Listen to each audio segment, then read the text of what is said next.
Janet Doman from the Institutes for the Achievement of Human Potential. And right now, I want to get a very, if we can, basic lesson or explanation as to how this works, why it works. Glenn, if you would. Well, first of all tiny children are born with a rage to learn. And they are because learning is a survival skill. Its nature has built the brain so that in the first 6 years of life you can take in all information at a rate that would stagger an adult. The best example is that all tiny children, to everybody born in Philadelphia tonight, English is a foreign language. And without anybody teaching them, just being exposed to English, they all learn English. Very few people ever do that again. Now, the brain has 3 requirements to learn. And this is particularly true in tiny children, and the tinier, the more true. It's easier to teach a 5 than a 6, easier to teach a 4 than a 5, easier to teach a 3 than a 4, down to a newborn. There are 3 requirements to learn something. That is, it be presented with frequency, intensity, and duration. So if we want the children to learn anything, we break it down into what a computer would call bits of information. We call them bits of intelligence. And say, this is Raphael. And we do that frequently, very, very quickly. Sort of the flashcard effect, and we are going to see a demonstration. Well, that term grates on me because it's instead of being junk, it is the highest kind of information. It's the Encyclopedia Britannica sort of thing.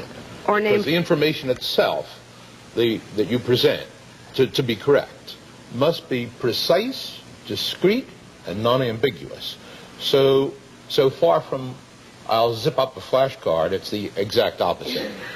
Since you're putting it into the brains of children, and since unlike a computer, it is not easily erased, you are dealing with the world's most precious material when you deal with a tiny child's brain, and therefore you want to make sure it's absolutely accurate. All right, and we want to get very clear to people watching that a lot of us can't believe the fact that these children don't have a higher IQ. They don't have some God-given gifts or talents. You're saying, Janet, that you can take any child out there watching, any child of any parent out there watching, and apply this method of imparting information very quickly and repeating that information, and that they will learn starting when? At what age? Starting in utero, and certainly actively on mother's part teaching at birth. Because it's really, for instance, it's not the Doman method. It's an age-old method of nature that says mom is the best teacher. She knows her kid better than anybody else. And tiny kids are dying to learn. Every mother knows that. You don't have to have a PhD in being a professional mother to know your kid is dying to learn. All right. Let me ask Micah, when did you start to learn math? Do you remember? No, I don't remember. It's lost in antiquity. And you understand, one of the beauties of talking to these kids is if you say to these kids, do you think you're smart? Do you think you're special? Of course they don't. They've been doing this since they were a little kid. Their attitude toward life is, well, of course everyone could learn the violin if they were given the opportunity. But who can teach me Japanese? You all know Japanese in this row? Sure. You could teach me Japanese? You think so, Kara? Sure. Yeah. Teach her a word in Japanese, Kara. Sayonara. Sayonara. Wait a minute, though. It's too late for me. We've already talked about the fact that you really do have to get into the ground floor. And the younger, as you said, it's easier to teach a 5-year-old than it is a 6-year-old. Now, how do you start teaching in utero, Glenn? Well, for instance, we don't do much in utero, but babies learn in utero.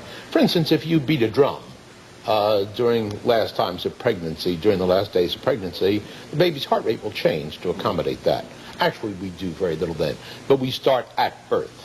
All right. And literally at birth. All right. Now, we also have to explain to folks that this involves a real big commitment on the part of the parents. Yeah, yes, if you're going to be a full-time professional mother, the way these children's mothers are, that's true. But if you have very little time with your child, it becomes infinitely more important that the quality of that time be great. Okay, I think right now we're going to take a look at some of the kids who are on tape at this point, because this illustrates the concept of repeating the information very quickly. And I think we're going to see, I hope I'm right, you're twins, is that correct? Yes. And how old were they when this was shot? I believe 14, 15 months. Yeah. They're pretty little. Okay. And we're also going to take a look at, I happen to know, because he's a veteran of this show, I think your son Jason's also on this tape, right, Mr. Sherman? Yes. Okay. And how old was Jason when he started in the program? I think about 3. 3 months. 3 months and 3 years in some months. I'm not sure. He's 3 years These on the children tape. all 3 years, start at 2 or 3. Right. But their young siblings started sometimes in Okay, utero. So Jason started at about 3 months. Yeah. And in this tape, he's about Tape is 3 about years. The tape is 3 years. Okay, going to take a look. Is this my favorite subject? Is this math? Yes, I think Let's take a look. Stephanie, where is 4 plus 3? Right. 7. 4 plus 3 is 7. Wow. Where is 6 plus 6? Right. 12. Excellent. Here's the equation. It's 99 divided by 3 plus 7 minus 8. Which one of these answers would you like for that one? Let's see if you're right. I don't know the answer. You are right, man. Perfect. Excellent. You get to keep both of those. You're too fast for me. Okay, here's another one. 500 plus 300 divided by 8 minus 12. And here are 2 possible answers. Which one would you like? Let's see if you're right. You are right. How can you do that?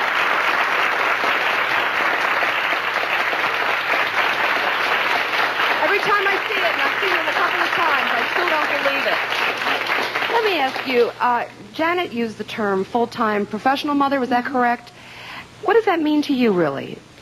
Well, professional mother is for me to take care of my children and teach them as much as I can and live with them, show them everything that I can from the world and guide them so that eventually in a few years they will be with no help from my part. They will be able to be in the world and to deal with the world as adults, very responsible and very independent. All right, but when you first got in with this program, were you at all skeptical? Did you think that it was going to work? Yes, definitely. How did you know? Because I could see my older child, the way he was learning, the 2-year-old, how he was learning, at the rate that he was learning, and I was desperate because I had nothing to do with it.